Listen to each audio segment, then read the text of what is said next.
The Empire had conquered 47 worlds across 3 star systems.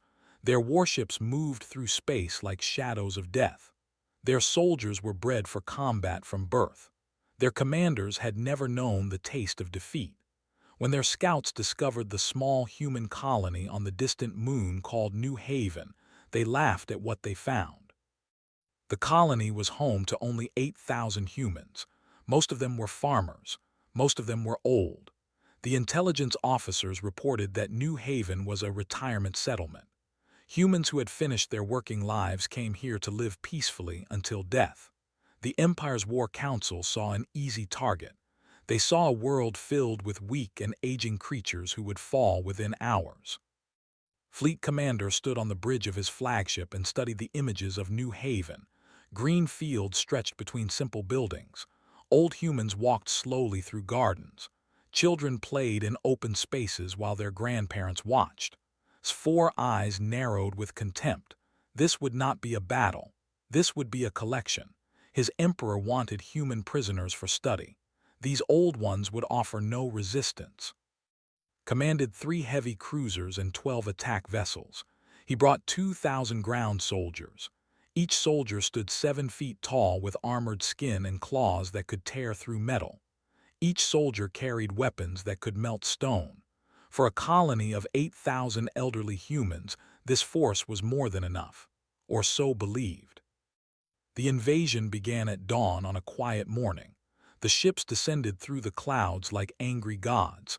They landed in the fields outside the main settlement. Soldiers poured from the vessels and formed their attack lines. Everything proceeded according to protocol. Everything looked perfect on the tactical displays. Then the first shot came.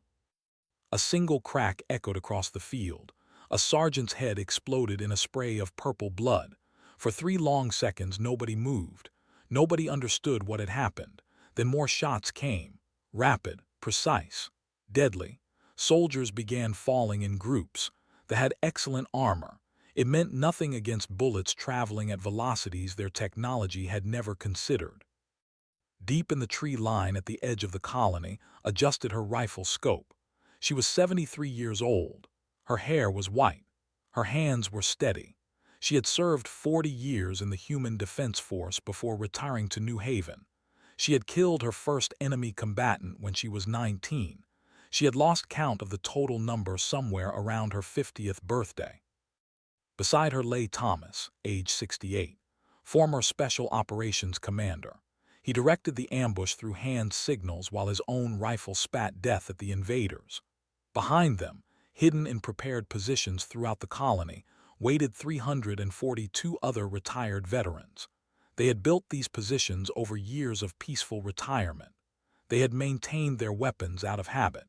They had trained together every month because old soldiers never truly stop being soldiers.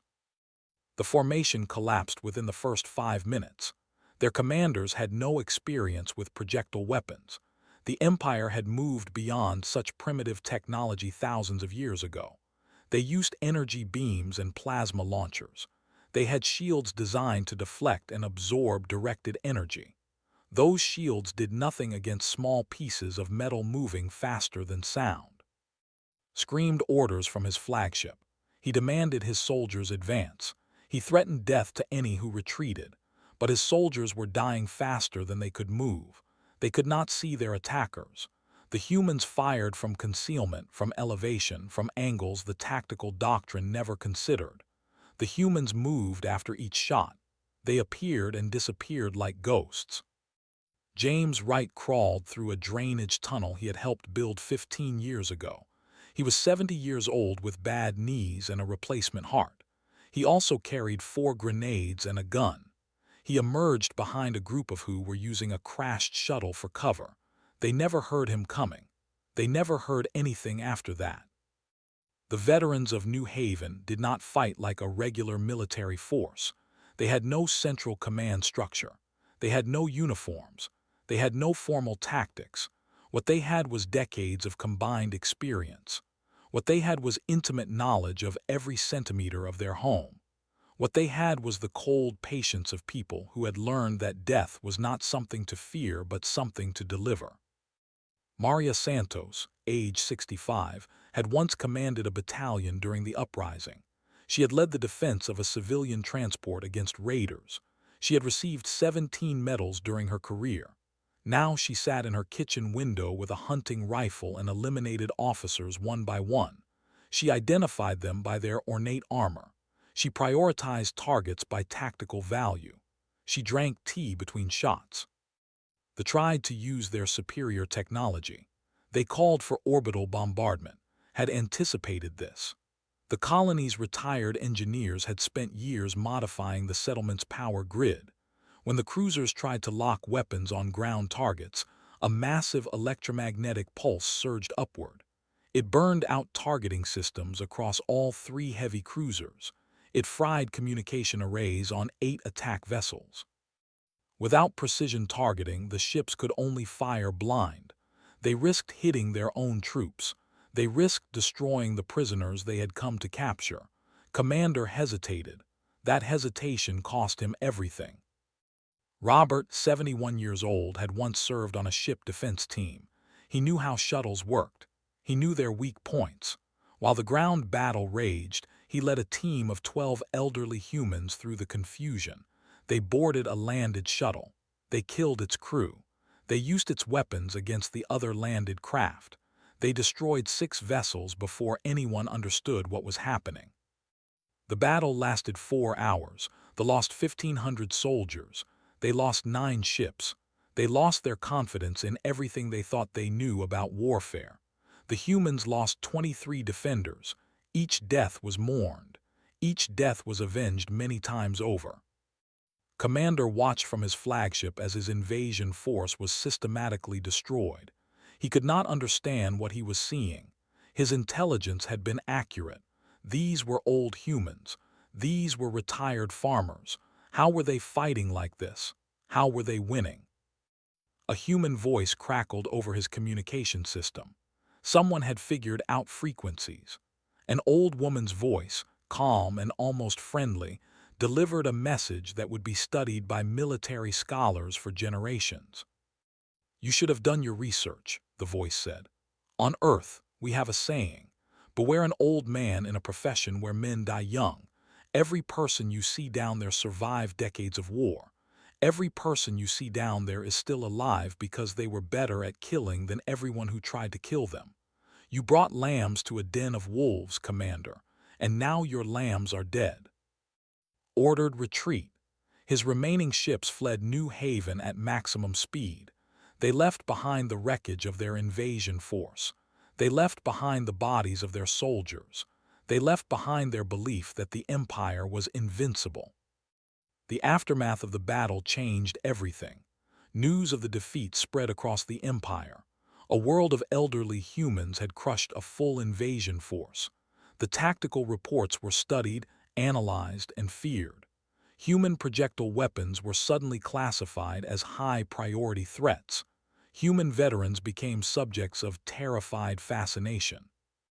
On New Haven, the colonists buried their dead with full honors. They repaired their homes. They planted new crops. They returned to their peaceful retirement, knowing that peace was something they had earned through violence. The veterans cleaned their weapons and stored them carefully. They resumed their quiet lives of gardening and fishing and watching play. But they also began receiving messages. Other human colonies wanted their advice. Younger soldiers wanted their training. The government wanted their experience. The old warriors of New Haven found themselves consulted as experts on a new kind of warfare. They taught others what they knew. They passed down the knowledge that had kept them alive.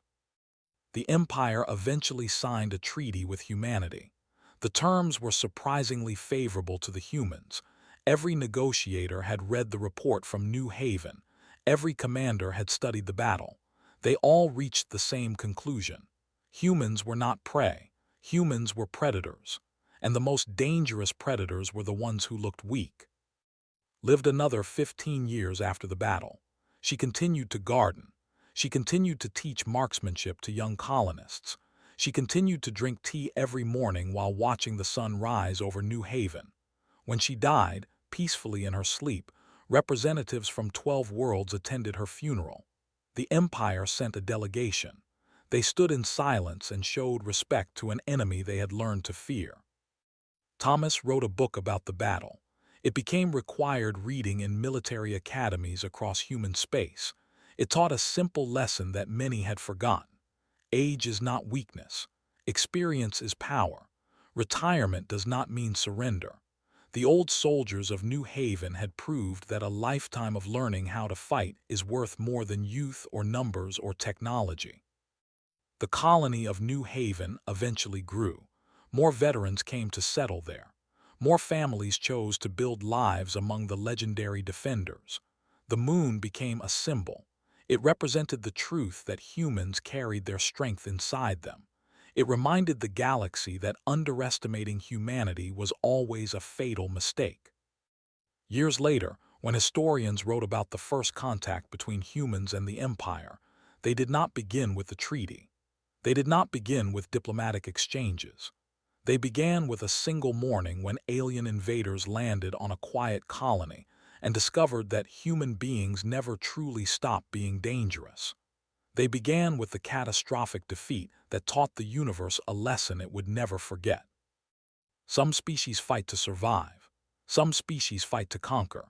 Humans fight because fighting is woven into their very nature. They carry war in their blood and peace in their hearts. They can switch between the two in an instant. The veterans of New Haven had chosen peace, but when war came to their door, they remembered everything they had ever learned, and they taught those lessons to an empire that had never known what it meant to truly lose. They still speak of that day with quiet voices. They tell their children about the old humans who could not be conquered. They warn their soldiers never to judge an enemy by appearance alone. And somewhere in their historical records, written in the formal language of their people, is a single recommendation that has never been changed. It reads simply, avoid conflict with human veterans at all costs. They have survived everything. They will survive you.